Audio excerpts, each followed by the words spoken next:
नमस्कार मंडळी, मी प्रवीण शंभरकर खेड्यातील मुलगा या यूट्यूब चॅनलवरती तुमचे स्वागत करतो। तर मंडळी, आजचा जो आपला विषय आहे तो आहे रेशन कार्ड बद्दल। तर सरकारने जे आहे 5.8 कोटी जे रेशन कार्ड आहे ते रद्द केलेले आहे। 5,08,00,000 रेशन कार्ड जे आहे ते रद्द केलेले आहेत। त्याच्यात तुमचं आहे का, ही सगळी माहिती जाणून घेण्यासाठी मंडळी व्हिडिओ शेवटपर्यंत नक्की बघा। सरकारने जे आहेत 5 कोटीच्या वर 5,08,00,000 रेशन कार्ड अजून रद्द केलेले आहेत। का रद्द केलेले आहेत तर हीच माहिती आपण आजच्या व्हिडिओमध्ये जाणून घेणार आहोत। तर मंडळी व्हिडिओ शेवटपर्यंत नक्कीच बघा। तुमच्याच कामाची माहिती आहे। तुमच्याकडे पण रेशन कार्ड असेल, तुमचं तर रेशन कार्ड रद्द झालं नाही तर हीच माहिती तुम्हाला जाणून घ्यायची आहे। कारण आता सरकारने 5 कोटीच्या वर जे आहेत रेशन कार्ड रद्द केले आहेत। तर का केले आहेत, कारण काय आहे, तर मंडळी आता आपण जाणून घेणार आहोत।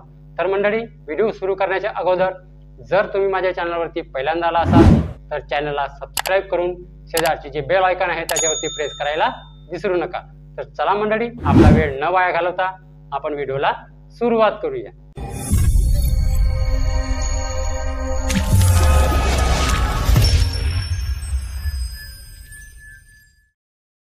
तर मंडळी, जर तुम्ही शिधापत्रिका धारक असाल म्हणजे तुमच्याकडे रेशन कार्ड असेल, तुम्हाला जर कंट्रोल मिळत असेल तर ही बातमी तुमच्यासाठीच आहे। केंद्रीय अन्न मंत्रालयाने 5,08,00,000 जे रेशन कार्ड आहे ते रद्द करण्याची घोषणा केली आहे। म्हणजे ते जे रेशन कार्ड आहे ते बनावट आहे।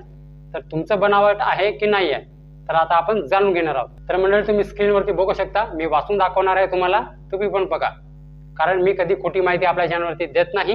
ठीक आहे, तर बघा स्क्रीनवरती, डिजिटलायझेशनच्या माध्यमातून हे शक्य झालं आहे। देशातील सार्वजनिक वितरण व्यवस्थेत सुधारणा करण्यात आल्या असून या सुधारणा प्रभावी ठरल्या आहेत। या प्रगतीमुळे जागतिक अन्न सुरक्षा मानकांना नवा आकार मिळालेला आहे। मंत्रालयाने दिलेल्या निवेदनानुसार पीडीएस प्रणालीमध्ये सुधारणा करण्यासाठी आधार आणि ई-केवायसी पडताळणी प्रणालीचा वापर केला गेला, ज्यामुळे 5.8 कोटी बनावट रेशन कार्ड रद्द करण्यात आलेले आहेत। या सुधारणा यामुळे अनियमितता कमी झाली असून योग्य लोकांपर्यंत रेशन पोहोचवण्यात यश मिळाले आहे। 99.8% लाभार्थी यात आधारशी जोडलेले आहेत, तर 98.7% लोकांची ओळख बायोमॅट्रिक पडताळणीद्वारे केली गेलेली आहे। देशभरातील 5.33 लाख EPOS उपकरणांच्या स्थापनेमुळे धान्य वितरण अधिक पारदर्शक आणि योग्य लाभार्थ्यापर्यंत पोहोचवता येत आहे। त्यामुळे काळा बाजार कमी होण्यास आणि गैरपात्र लाभार्थ्यांना प्रणालीपासून वगळण्यास मदत झाली आहे। आज 98% धान्य आधार पडताळणीच्या माध्यमातून वितरित केले जात आहे।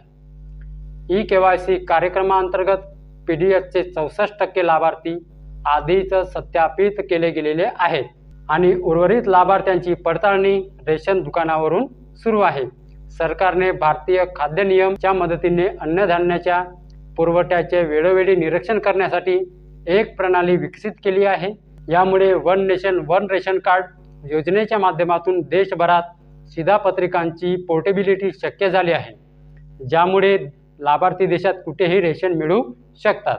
मंत्रालयाचे म्हणणे आहे की डिजिटायझेशन, लाभार्थ्यांची अचूक ओळख आणि पुरवठा प्रणालीतील सुधारणा यामुळे सरकारने अन्न सुरक्षा क्षेत्रासाठी जागतिक मानक स्थापित केले गेले आहेत।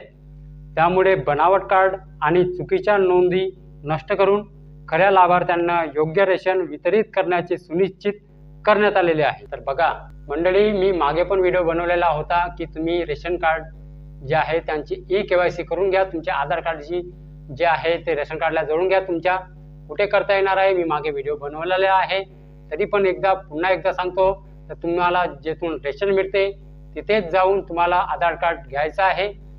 जेवढे रेशन कार्डवरती नावं आहेत तेवढ्यांचं रेशन कार्ड घेऊन ते सगळे हजर हवे आहेत कुठे, रेशन दुकानावरती, जिथे तुम्हाला रेशन मिळते तिथे सगळेजण जेवढ्याचे नावं आहेत रेशन कार्डवरती, ठीक आहे, ऑनलाईन जे केलेले आहेत रेशन कार्डवरती जेवढ्याचे नावं आहेत तेवढे जण सगळेजण जा रेशन कार्डवरती तुमचे आधार कार्ड घेऊन आणि तिथे तुम्हाला केवायसी करून घ्यायची आहे।